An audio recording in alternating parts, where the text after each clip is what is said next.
Hello குட்டீஸ், வாங்க பார்ப்போம் படிப்போம். நம்ம சேனலுக்கு இதான் ஃபர்ஸ்ட் டைமாக வரீங்கன்னா சப்ஸ்கிரைப் பட்டன் அமைக்கி அது பக்கத்தில் இருக்க பெல் ஐக்கானை கிளிக் பண்ணிடுங்க. அப்போ தான் ரெகுலர் அப்டேட்ஸ் கிடைக்கும்.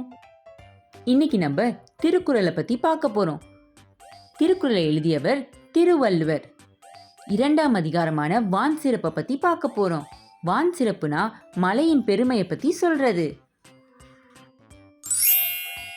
வானின்று உலகம் வழங்கி வருவதால் தான் அமிழ்தம் என்றுணர பாற்று.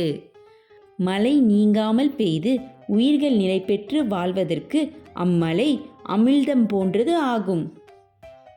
வானின்று உலகம் வழங்கி வருவதால் தான் அமிழ்தம் என்றுணர பாற்று. வானின்று உலகம் வழங்கி வருவதால் தான் அமிழ்தம் என்றுணர பாற்று. துப்பார்க்கு துப்பாய துப்பாக்கி துப்பார்க்கு துப்பாய தூவும் மலை. அதோட அர்த்தம், உணவை உண்டாக்கி அவ்வுணவை உண்பவர்களுக்கு தானும் உணவாக நிற்பது மலையாகும். துப்பார்க்கு துப்பாய துப்பாக்கி துப்பார்க்கு துப்பாய தூவும் மலை. துப்பார்க்கு துப்பாய துப்பாக்கி துப்பார்க்கு துப்பாய தூவும் மலை. விண்ணின்று பொய்ப்பின் விரிநீர் வியனுலகத்து உள்ளின்று உடற்றும் பசி. இந்த குறளின் பொருள், மழை பெய்யவில்லை என்றால் உலகில் பசியானது அனைவரையும் வருத்தும். விண்ணின்று பொய்ப்பின் விரிநீர் வியனுலகத்து உள்ளின்று உடற்றும் பசி. விண்ணின்று பொய்ப்பின் விரிநீர் வியனுலகத்து உள்ளின்று உடற்றும் பசி.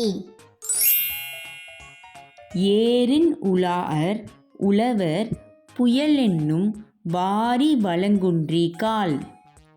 இதோட பொருள், மழையின் வளம் குறைந்தால் உழவர்கள் உழுவதற்கு ஏர் பிடிக்க மாட்டார்கள்.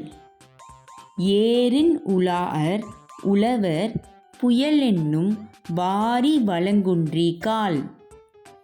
ஏரின் உலாஅர் உழவர் புயல் என்னும் வாரி வளங்குன்றி கால்.